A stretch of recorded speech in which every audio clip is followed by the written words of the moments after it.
Welcome to Real Talk in ELT, a podcast that talks about the reality of teaching English. Hello, and welcome back to another episode of Real Talk in ELT. I am here by myself today. I've got something, I think kind of interesting. Hang on, let me organize my desk in front of me. So recently I've done a couple episodes that are tangentially related to what I'm going to talk about today. I did plan a lesson for a course.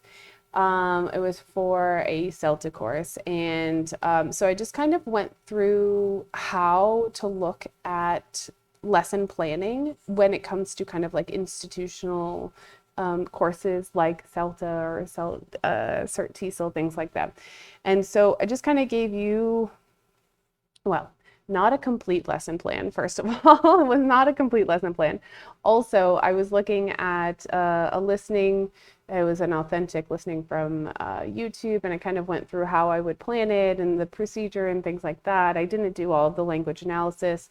Anyways, so it's just kind of showing like, well, this is how I plan things. If I have to plan things with like a very specific framework in mind, great. And then what was it?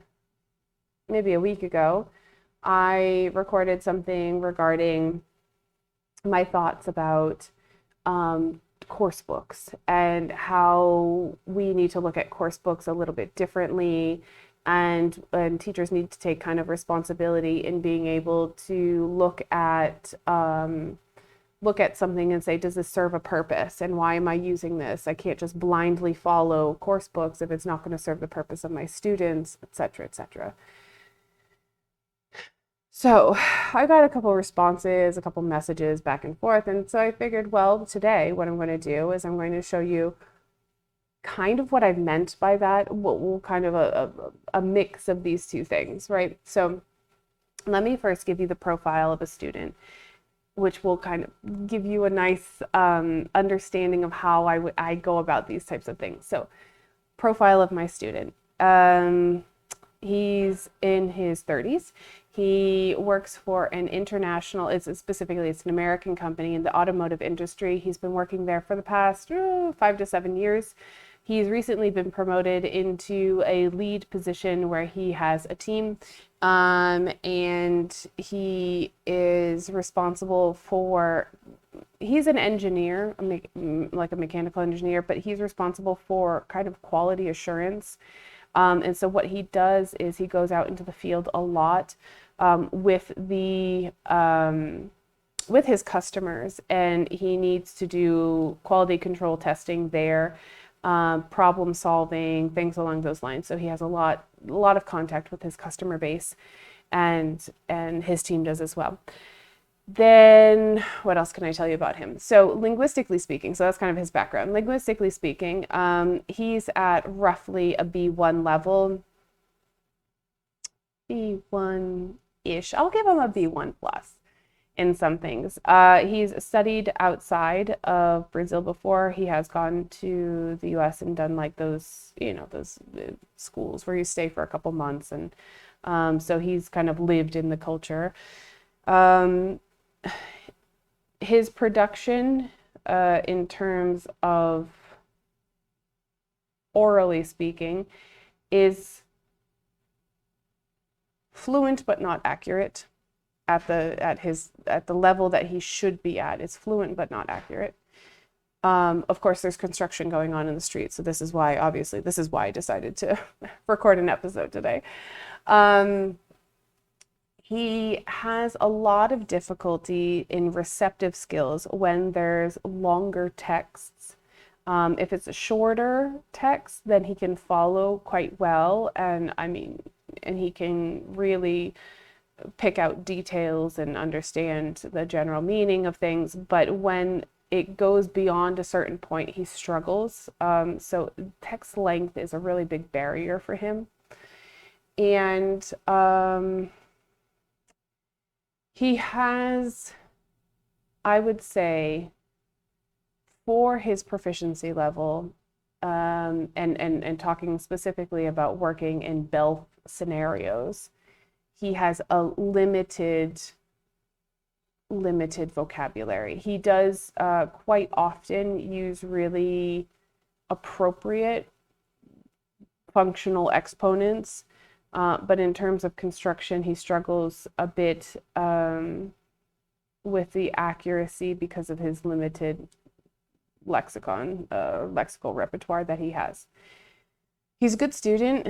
He doesn't have a lot of time because he's young, you know, and he has a wife and moving and into houses and creating a life and things like that. So dedication is not a problem, but it's also on a limited basis because of his current stage in life. So that's the student. What I'd like to share with you is I have my own way of doing things, I guess you could say, but I wanted to pull out something that would be relatable for people, especially business English teachers, so regular teachers too, but business English teachers. So what I've done is I've gone onto Oxford University Press's website, and I've gone into the Business Result second edition, and they have, when you click on the books, please purchase the books, but if you click on the books, they do have a view, like a viewer, where you can see a preview of one of the sections, and the preview happens to be about customers for an intermediate level. This is why I chose that specific student, because I wanted to show you with the free preview on the Oxford University Press website, if I were to use this book with my student, what would that look like and how would I adapt it based on a couple of the previous episodes that I did, so you can kind of see where I come from. I'm not great at anything. I don't think that I'm the best teacher in the world, but this is kind of my process, and maybe if this helps another person, I guess maybe align their thinking or kind of look at a different perspective of how someone approaches using textbooks in their classroom, then great, wonderful. So let's take a look. Let me share the screen so you can see the material. Okay, so again, this is directly from Oxford University Press. It's their Business Results second edition book. It's the free view, the preview that you can look at. So they allow you to see a couple pages to see if the material is of interest to you. So if I were to use this material with my student and I were to look at this unit based on customers, I would say that this is relatively appropriate for my student because he has constant contact with customers. In his current role, now he's reporting on his interactions with his customers to the main branch in the United States. So he needs to really kind of describe the current customer service and customer relations that he has, because that's such a huge part of his job. He also has the technical side of it, so he kind of has to balance knowing the technical side and talking about aspects of the products that they sell, as well as being able to deliver customer service, have good customer relations, and relay all of that information back to headquarters. So if I were to look at this book and I wanted to implement it, I would say this is relatively appropriate for my student. If you haven't worked with Business Result before, it follows a pretty standard layout in terms of it has starting point questions, and then it usually does working with words, and it's a lexical based section that's really done via text presentation. Whether it's listening or reading, most often it's reading. And then every other section after that is working on listening skills. They have one for reading skills. They have a grammar section. They have functional exponents. And then at the end, there's usually a case study. So if you've seen Business Result before, it's pretty standard. And it's kind of standard throughout all course books, but this happens to be one for business English. So if I were to use this, looking at the starting point questions, who are your main customers? How does your company keep its customers happy? And what percentage of your company's business is online? I think maybe two of those, number one and number two, not number three, are applicable for my student. What I typically do is I like to really base, if I'm getting into a unit or getting into a specific module, we'll say, I do like to extract as much as possible. So instead of using those and then jumping right into this lesson, I would probably use those and create a very conversational based lesson, which might follow like a materials light or dogme style, to extract as much information and language from my student as possible. So I would sit there and have a conversation. I could use those two as a starting off point, and then I have kind of a general direction in my head of questions that I would like to ask, just to see where my student is, what emergent language pops up, being able to ask questions and do and repeat tasks is usually something that I like to do. So ask him all these questions about his job and the interaction with customers, customer service, customer relations, everything that he does related to the customers, and then give him feedback on all of that, and then go back and do it again so that he can focus more on accuracy than on fluency, because that is one of the things that I've highlighted with him, that we do need to focus on accuracy. But he gets really focused on being able to give you the content. So I typically do it that way with this student and with some other students too. I want them to communicate to me as fluently as possible, and then give them feedback, and then have them repeat the same or similar tasks so that they can use the new improved language. So I would probably actually take this starting point and make it a whole lesson in itself, so that it's very, very personalized and really working on emergent language and language that he uses day to day to be able to describe these processes. Then, so it's looking at this section here. So it is a Lexis section. It's working with words. It has about 10 activities with it, which I think is extensive. They have a quote from Jeff Bezos, and then they have a just reading task. They have a short article about Zappos, which was one of my favorite shoe places when I lived in the US. Then they have a specific information task and a personalization, a follow-up task of personalization in terms of speaking, with some functional exponents here. Before it goes into some morphology with the lexical items, a controlled practice and less controlled practice of those lexical items from the table. Then there's a awareness raising activity for collocations. And then this one is controlled practice for the collocations, less controlled practice for number 9, working with a partner, and then number 10 would be the freer practice of the collocations and the lexical items that we saw here in number 5, with writing practice, because they're going to be generating rules and guidelines. For me, Kelly, I see this as 2 lessons. Because based on my student, I would say that this is a bit longer of a text, not super long, but it's like probably the length of like a good size email, which my student has trouble making sure that he gets all of the detailed information from. So I would break this down into 2 lessons. I would have a reading lesson that really focused on the reading and sub skills. So reading for gist, reading for detailed and specific information. I would probably do that, modify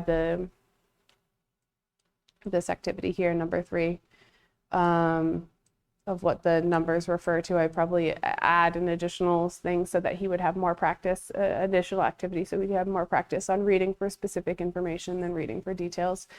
So yeah, I would break this down into 2. That would be how I would do it, just based on this specific student. So Lead in, gist, read, read for gist, read for specific information, read for detail, and then have a follow-up speaking.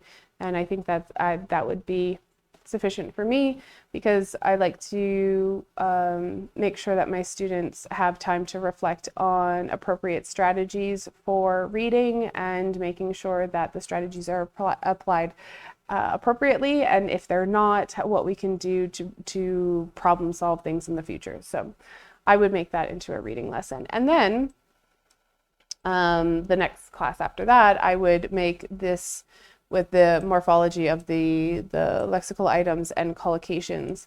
You could do 1 or 2 classes. I would probably maybe do 1, but I think 2 would be possible, just for him to have a lot of practice. Again, struggles with accuracy. So I think number 6 is not going to be sufficient for just having 1 controlled practice there. I would like to probably do a little bit more controlled practice, because this specific student struggles with accuracy. So I think that that's going to be an important thing for him to work on. So I would probably take number 5 and number 6, and then create some other activities, maybe from the workbook, maybe from they usually have exercises in the back or more practice, and then work on collocations. And then from collocations, I'm not too keen on this little make 5 rules and guidelines for successful customer service in your company from rules on the table, from the words on the table. I would prefer that he does something else. So I'm into, task-based learning, something like that. I think that I would probably change that writing task into something else. So I would, so from 2 pages in a book, I've created 5 lessons, which is maybe not the best thing to do, but for this specific student, that I think that that's the most appropriate. So I would start with a very open conversation, working with maybe a materials light, or like a maybe even like a TTT, like a teach, test, teach type of style for the first, just to see where he is, what language he has. Then I would do working on skills, specifically reading skills, because it's something that the student needs.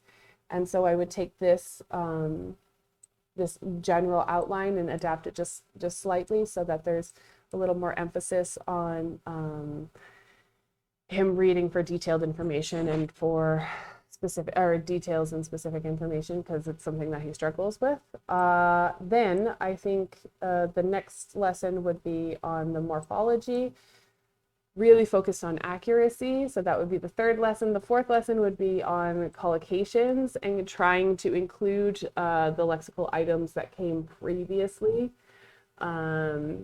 And maybe have more emphasis, have some emphasis on controlled practice, but more time given to freer practice at the end of the lesson, so that he could really try to start producing with the collocations and the lexical items that he saw. And then the last writing thing, I think writing's really important, but I don't think that that is going to be motivating for him at all. He often engages in meetings that that discuss, future plans and adaptations. So I think probably something a little bit more motivating than 10 would maybe be doing like a task-based lesson that's focusing on writing emails, possibly a follow-up email on some strategies, or even guidelines for implementation of their customer service policies, perhaps even like a training module for onboarding new technicians that come into the field and are going to have to deal directly with the customers. So something along those lines. I don't know, I'm just kind of brainstorming here. Something along those lines, where he's going to be practicing and using the possibly some ideas from his company that we brainstormed in the first lesson, possibly ideas from the reading, because they were reading about customer service techniques and guidelines from a different company, and all the lexical items and collocations. So I think that would probably be a little bit more motivating for him to engage in. So yeah, so from these 2 pages, which are free to see on the Oxford University Press, if you're interested in using Business Result. This is the 2nd edition. This is if you click on the link and you look for Business Result, this is the one where you can see the free sample. If I were to use this with the profile of the student that I have, this is how I would work with this material and how I would adapt it to be appropriate for the learner's needs, and really kind of dig into it a little bit more. So I think that if we follow, kind of talking about the previous episode that I made about working with materials, if we follow it, I'm not sure that following, sequentially the tasks that they have here would be beneficial for my student in terms of this is considered one lesson or one unit or one part of it's one like section of this unit. I think I would stretch that out into 4, if not 5 lessons to really dig into the text, to really look at the lexical items and collocations there, to work on his reading, work on his writing, because he has to write a lot of emails, and then also opening the whole series up with a really open discussion to see what he can already produce. And of course, if what he already produces is beyond what is introduced here, then of course, you can make changes. So if he already can start using this, then that would go a little bit faster, and then you can adapt the lessons as necessary. So that's kind of how I look at materials and how I would go about using this material if I wanted to really stay true to the material. Of course, if the reading is not motivating, or if it's not something that I think is challenging enough for the student, then of course I can go and find another text or something along the lines that has the same vein, but also is a little bit more challenging. So then I would have to kind of adapt there. And then of course the lexical items and the collocations are coming straight from this text. So then I would have to modify the way that I did the at least the first lexical class, because I would have to introduce everything via text, which would take more time because he would be reading for basic comprehension and then digging into the material to get those lexical items. So it would have to rearrange that a little bit. But yeah, so that's kind of how I go about it. I don't think I am the best at making materials or using materials, but this is like kind of my vision of how I see things, and when I look at materials, how I want to use them based on my students. I do use course books with some of my students, not all of them, but the people who do use course books, I always use the course books differently for each person, because everybody is an individual and everybody has their own.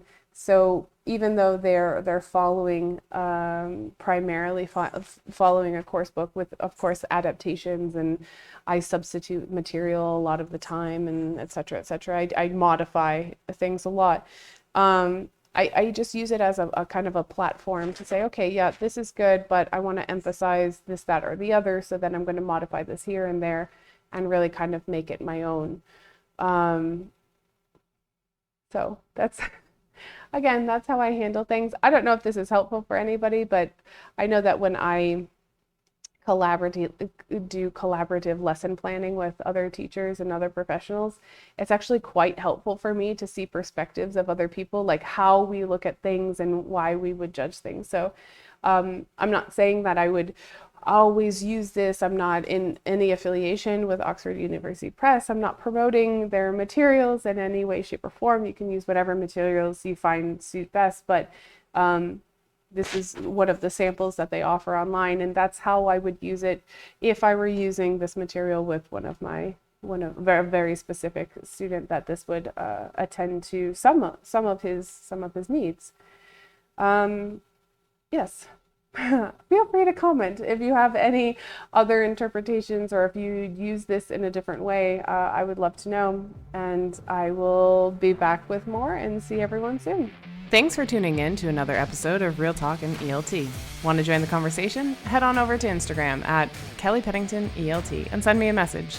Be sure to subscribe to my YouTube or Spotify channel to stay up to date, and of course, take care of yourself, your health, your vibe, and your tribe. Until next time.